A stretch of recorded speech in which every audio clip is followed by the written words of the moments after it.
division of properties and financial assets.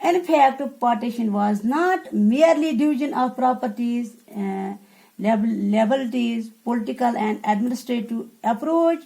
It even included division of financial assets, of equipment like tables, chairs, typewriters, music instruments, and etc.